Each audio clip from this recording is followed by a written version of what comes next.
I would never go back to teaching without technology.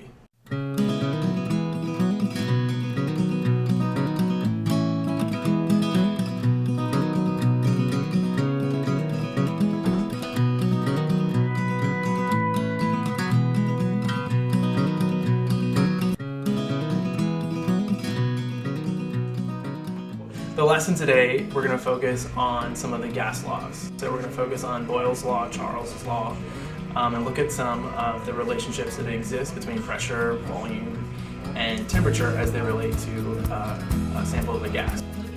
We have a couple of hands-on demos just to get them to begin to understand the relationships that exist between pressure and volume.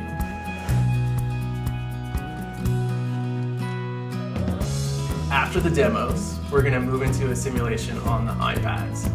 And that is a sort of really clutch transition because it's really difficult for a lot of students to visualize what happens when you change pressure and volume conditions on gases. And the simulation allows students to look at a particulate representation of the gas and sort of manipulate some of the pressure and volume conditions about that gas. They add, for example, different masses on top of a piston of a gas to sort of observe how that changes the pressure and the volume, or they will increase or decrease the temperature to see how that affects the volume of the sample of the gas.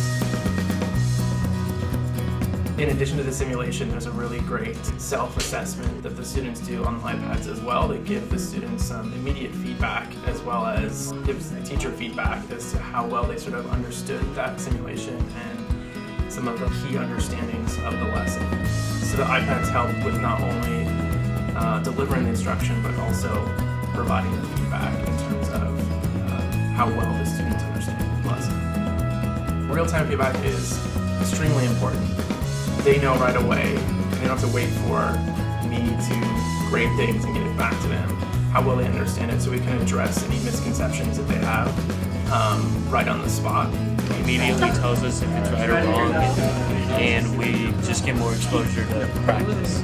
Before I had iPads in the classroom, I used the traditional lecture method. I had a fantastic PowerPoint, which had some awesome animations. However, I found that the students actually manipulating the variables and taking the time to adjust the pressure, adjust the volume, gives them a deeper understanding of how those variables relate to one another when we talk about a gas.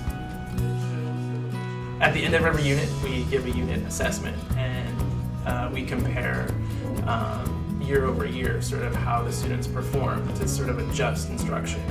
And after we implemented the use of the iPads in the classroom, not only in this unit but also in all of our units, I've seen huge growth in terms of performance on those summative assessments. I really enjoy teaching with the iPads and I would never go back to teaching without the technology. It has really revolutionized how I deliver instruction.